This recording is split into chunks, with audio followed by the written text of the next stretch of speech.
With training camp set to begin in a few days, we're reviewing my pre-camp 53-man roster projection while also talking dark horse roster candidates and trade candidates today on Locked On Bills. You are Locked On Bills, your daily Buffalo Bills podcast. Part of the Locked On Podcast Network, your team every day.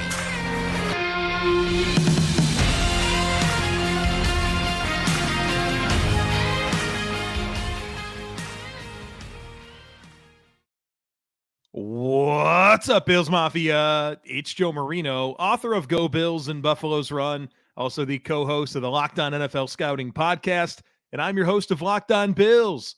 Want to thank you for making Locked On Bills your first listen every day, and a big welcome and shout out to our everydayers. You know who you are. Those of you who never miss a single episode, I appreciate y'all being here very, very much. I'd also like to invite you to subscribe or follow for free on YouTube or wherever you listen to podcasts. We're part of the Locked On Podcast Network, your team every day.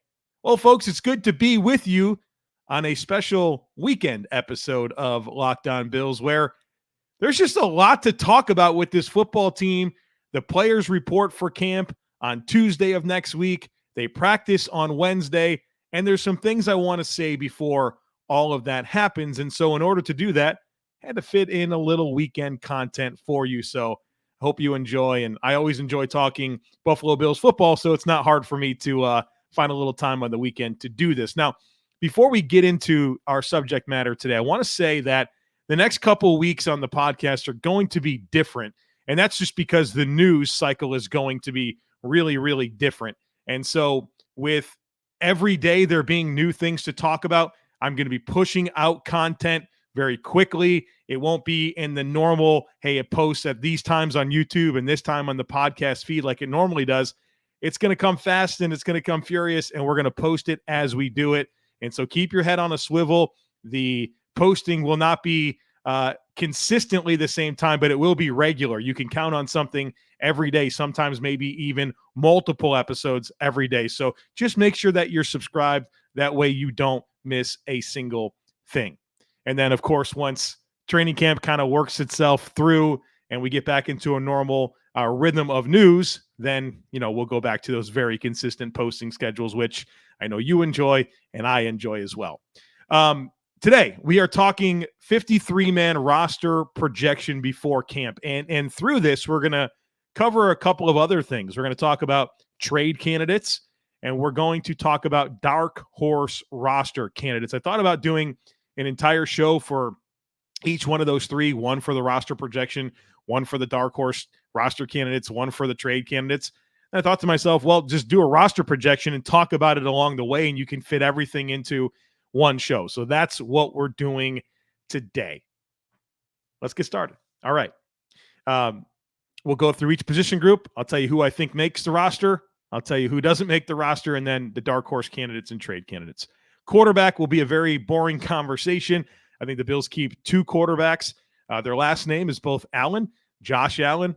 Pretty sure he's a roster lock. And Kaiir Elam as the QB2. Matt Barkley finds himself most likely on the practice squad. We know that Matt Barkley has a great relationship with Josh Allen and means a lot to him in terms of preparation throughout the course of the week. He's an asset to him on the sideline, but he's not a roster-worthy quarterback. And so he fits into this mix on the practice squad. Running back, here's where it gets more interesting. I think the Bills keep 5 running backs, and that includes fullback Reggie Gilliam. So Reggie Gilliam plus James Cook, Damian Harris, Nyheim Hines, and Latavius Murray. I think that those 5 players make the roster. One player, I want to mention 2 here in terms of guys I think make the roster. Latavius Murray is a guy that I struggle with a little bit as a for sure one of these guys that makes it, but there's a really large percentage of his contract that's guaranteed. And I think it's a pretty good signal that the Bills intend on him being in this mix, or at a minimum, that was necessary to get Murray to sign with the Bills in what looks to be a pretty complicated situation in terms of how you sort out the carries here. I'm thinking that James Cook's going to be the feature back in Bills terms of feature back, but how much of the overall workload is distributed between the likes of Damian Harris, Nyheim Hines, and Latavius Murray. So I am feeling pretty good about Murray being in this mix. I do think it is fair to mention Nyheim Hines as a potential trade candidate.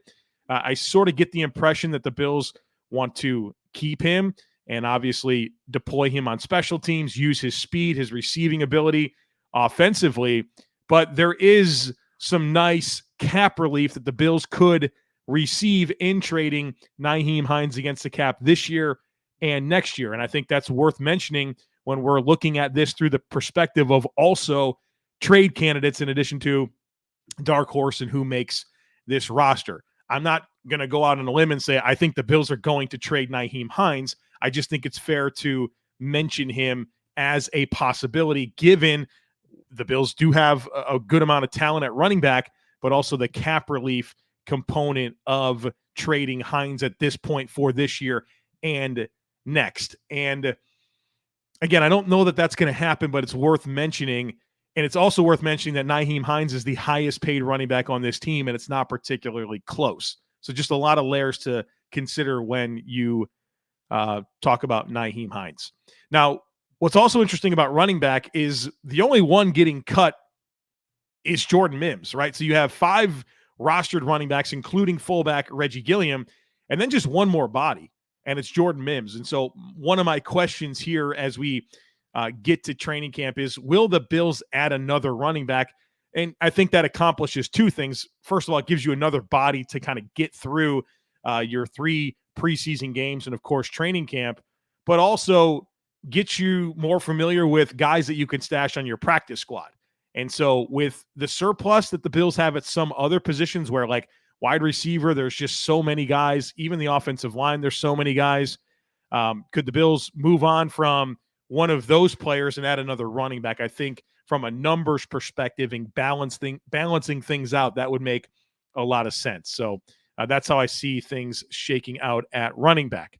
Wide receiver, I think the Bills will keep 6 wide receivers: Stefon Diggs, Gabe Davis, Trent Sherfield, Deontay Hardy, Khalil Shakir, and Justin Shorter. I think those are your 6 that make the roster.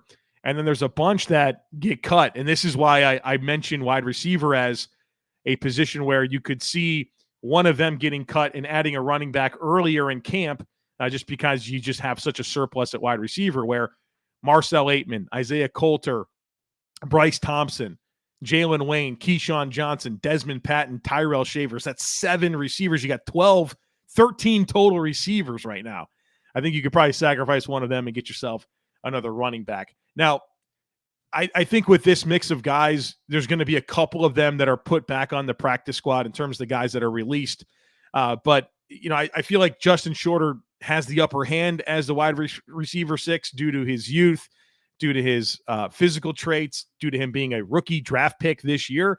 But I do think he does have some form of competition in the form of guys like Isaiah Coulter, Keyshawn Johnson, and Marcel Aitman, who have been in the league for a few years, and may have something to say about him as a special teams player, blocker, size, vertical component. I think you can get some of that in these other players as well. And so I think that's the most competition that you'll see for Justin Shorter, although I do think that he ultimately wins that battle, which gets us to tight end. I think the Bills will keep 3 tight ends, and that's a little bit more than they typically have kept over the past few years, where tight ends haven't always been a huge part of the offense. You've seen at times the Bills would only roster 2, but I think they will roster 3 for a couple of reasons.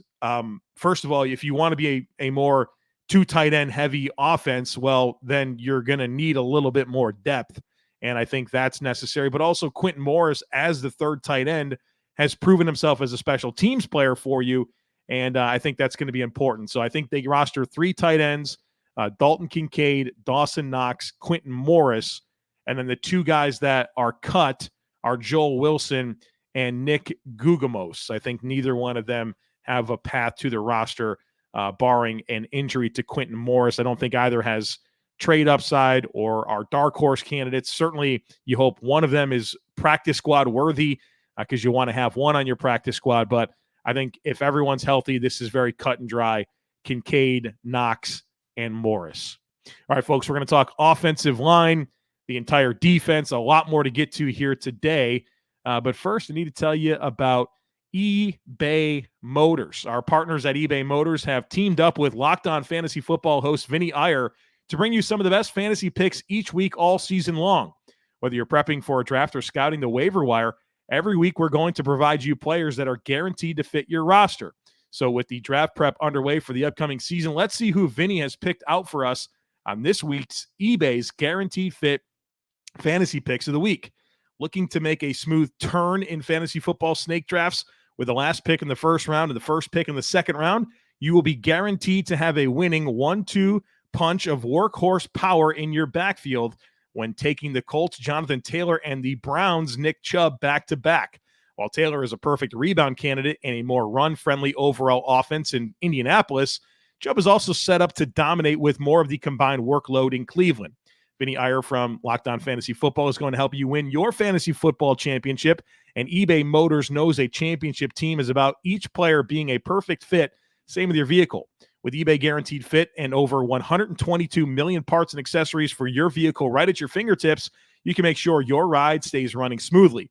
Air filters, brakes, batteries, taillights, alternators, shock struts, you name it, eBay Motors has it, and they'll make sure it's the right fit for your car because eBay Guaranteed Fit helps you understand exactly what part you need for your vehicle the first time. So go forth, switch gears, crank the AC, and say goodbye to sweating if your ride needs a little fixing up, because now you know you'll always be set up for success from the get-go. With eBay Guaranteed Fit, everything your vehicle is calling for is just a click away. For the parts and accessories that fit your vehicle, just look for the green check. Get the right parts, the right fit, and the right prices at ebaymotors.com. Let's ride. eBay Guaranteed Fit, only available to U.S. customers. Eligible items only. Exclusions apply.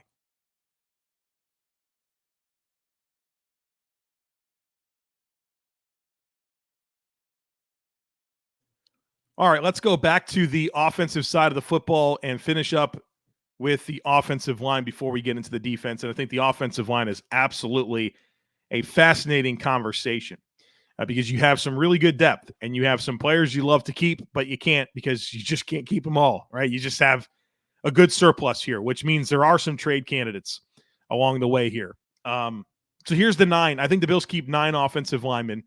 And we'll start with the easy ones: Mitch Morse, Connor McGovern, Ryan Bates, Spencer Brown, Deion Dawkins, Osiris Torrance. I think those 6 guys are absolutely making this football team.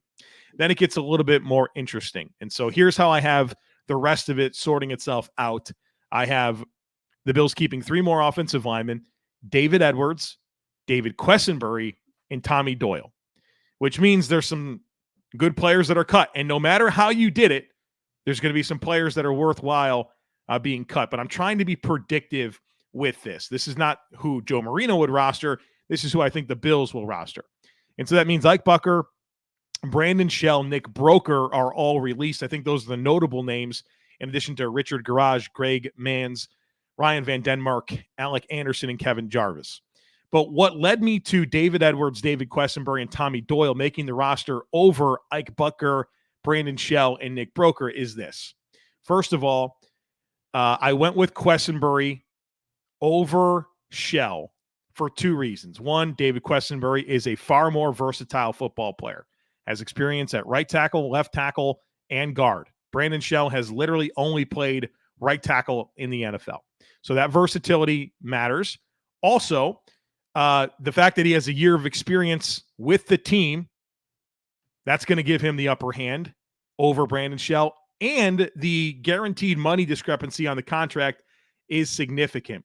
If the Bills were to cut David Quessenberry, they'd accumulate $900,000 in dead cap space. If they cut Brandon Shell, it's only $150,000 in dead cap space. And that's very significant and something that anybody should be mindful of when they're making a 53-man roster projection, because that absolutely influences these types of decisions. Another reason why, low guaranteed money is also a reason why I had Ike Bucker on the outside looking in. I think the Bills love Ike Bucker. I think there's a good chance he makes the roster, but his guaranteed money on his contract is very, very low. And so that leads me to believe that the Bills look at him as potentially a stash on the practice squad type player. And he's been injured. He hasn't put much tape out there over the last couple of seasons. I think the Bills feel like they can maybe get him back on the practice squad. And then Nick Broker as a draft pick, I just think it's an uphill climb for him. I think there's proven players, and we're talking about offensive line. I think Nick Broker is modest in terms of traits to develop. I think they'll be hopeful to get him back on the practice squad. But at the end of the day, it might not happen, right? He might be a young player that other teams see and like and wind up wanting to claim off of waivers. And so maybe that makes him a trade candidate. And so I think you look at this group of Ike Bucker, Brandon Shell, Nick Broker, David Edwards, David Quessenberry. Those five guys are really, any one of them, you could talk me into them being a trade candidate because you do have a good surplus here.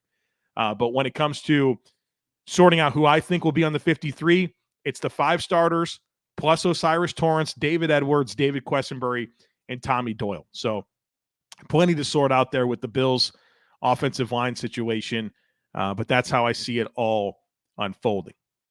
Let's move over to the defensive side of the football where there's a lot of tough decisions to make. We'll start at defensive end. I do have Von Miller starting the season on the PUP list, so that would make him not count against the 53-man roster. And so right now, and this is probably the position group that I feel the least good about in terms of predicting. Right now I have them keeping 4 to start the year. Greg Rousseau, Leonard Floyd, AJ Epinesa, and Shaq Lawson. And that makes for a tough list of guys that don't make it. Shane Ray, Kingsley Jonathan, Boogie Basham, and Cameron Klein. And I have something to say about all of them. We'll start with Boogie Basham. I think Boogie Basham is probably the number one most likely player that I would view as a trade candidate for the team. I think as a recent second-round pick at defensive end with the athletic ceiling that Basham has, I think he will be appealing for other teams, especially some of these rebuilding teams that might be looking to take a guy that their scouting staff graded as a day 2 player and trade a 5th rounder for him 3 years later and feel like you might get something, right? Think about the Cody Ford deal. That's exactly what happened with Cody Ford. The Cardinals gave a 5th round pick for Cody Ford, and the Bills took him in the 2nd round, wasn't really working out, and the Cardinals found out that he's not very good and he's hurt all the time, but at least they found out. I think when you look at Boogie Basham, a team like the Bears, a team like the Rams should be all over the idea of trading for a Boogie Basham and parting with a 5th round pick. And so I think that's very likely for a number of reasons. The Bills have talent. I think Boogie Basham may never really become something for the Bills. Recouping something, kind of sorting out your own math problem that you have at defensive end just makes a lot of sense. So Boogie Basham, my number one trade candidate for this football team. Now, these other 3 players are still tough for me to deal with. Shane Ray, I think he can make the roster. I think the Bills will like his story, a redemption type story. He's obviously very athletic, knows Von Miller. And if the Bills really wanted to find a space for him, they could. I look at Kingsley Jonathan as a young player that, played for the Bills in a game. He went to the Bears and was signed to their active roster. Now he's back. I think he's young and intriguing. Could he be a dark horse candidate? I would absolutely label Kingsley Jonathan as a dark horse candidate. And I'm also not sleeping on Cameron Klein, who I think has a lot of that Bills DNA that they like. I'm not sure he's going to make the roster, but he could be a high priority, put him back on the practice squad type player. And so I'm not sleeping on Cameron Klein as well. The Bills have a lot of options here at edge, and that means there's a lot of trade candidates. I think you could probably apply the trade candidate label to all of them: Shane Ray, Kingsley Jonathan, Boogie Basham, and Cameron Klein. I think that's possible. But Boogie Basham being the kind of the centerpiece of that. So I have Rousseau, Floyd, Epinesa, Lawson making it, Miller to the PUP list, and then something's going to happen with the rest of these guys. There could be multiple traded. Obviously, they'll probably want to get a couple back on the practice squad. But the Bills are really healthy when it comes to defensive end, and it's just kind of a matter of letting the next couple weeks play out and figuring out who the right players are for you to keep. Let's go to defensive tackle. I think the Bills will keep 4 defensive tackles: Ed Oliver, Daquan Jones, Poona Ford, and Tim Settle. I think Jordan Phillips starts the year on the PUP list. He had surgery on his shoulder, I think like in February, and that's a 6-month recovery. The Bills will probably want to kind of buy some time there, make sure that he's fully healthy, make sure he's got his strength back in his shoulder, and then, reassess him when he's ready to come off the PUP list. And, maybe an injury will take care of the numbers problem. But I think to start the year, it might make a lot of sense for him to be on the PUP list, which means Eli Anku, Cortez Broughton, DJ Dale, and Kendall Vickers are all released. And I'm sure the Bills will want to get a couple of them back on the practice squad. I'm not sure there's much in the way of trade value there. Maybe one of them balls out in preseason and changes that. But I think more likely than not, the Bills roster 4 Phillips to the PUP list. And then you get a couple of these guys, Anku, Broughton, Dale, or Vickers back on the practice squad. All right, we got the back 7 on defense in addition to special teams coming up right after a very, very quick break.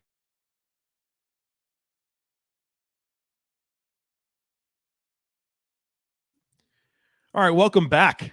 Before we go any further, I would like to invite you to join the Locked On Bills subtext community. We launched it a few months ago. It has been incredible, and it's going to start really heating up now that we are about to have the players report for training camp with all the news and all my reactions. And so here's what you get with the Locked On Bills subtext community. Again, there's a link in the show notes for today to join it. So whether you're on YouTube or wherever you're listening to this podcast, click on the show notes. You'll see a link to join. Everybody gets a free 2-week trial. But here's what you get. You get one-on-one text conversations with me, which I love talking Bills football, and then extending that to the subtext community where I'm getting a great opportunity to learn more about the listeners and share stories and obviously share more of myself with you. So I love that. You get herd mentality priority. There's never been a herd mentality question asked by a subtext subscriber that didn't get it answered on the show. We have some exclusive content. My regular Bills musings text. My first reaction to all major Bills news goes to the subtext community. We've done some giveaways. We're going to do another one very soon. And so it's awesome. So check it out. I'm going to be seeking some feedback as well very soon on some specific things that we do on the show through the subtext community. So check it out. Again, a link to join in today's show notes. And of course, a friendly reminder that nothing changes with the normal delivery of this podcast. It is simply an extra layer of engagement for anybody who might want it. All right, so let's get to the defensive back 7 here. We'll go to linebacker. I think the Bills keep 6 of those. Matt Milano, Terrell Bernard, Tyrell Dotson, Dorian Williams, Tyler Medikevich, and Balen Spector. That means Traven Howard and A.J. Klein are cut. And I'm not sure either have much trade appeal. You could look at maybe either as a dark horse candidate, especially because they're both veterans, right? A.J. Klein, who's been around Sean McDermott for a long time, a guy that can fill in at a couple of different spots, that can play special teams. I know the Bills like his leadership. Of course, that makes him a dark horse candidate. And Traven Howard, as a very athletic veteran, I'm not sure there's a clear path, but if they liked him for special teams and wanted more veteran experience in the linebacker room, considering you have very young players in Bernard and Williams and Spector as half of your room, either first or second year players, you could see the Bills maybe wanting one of those guys back. I don't think it's going to happen, but I think because they are veterans, it's worth mentioning them as dark horse candidates. So the 6 that I have making it at linebacker: Milano, Bernard, Tyrell Dotson, Dorian Williams, Tyler Medikevich, and Balen Spector. That gets us to cornerback.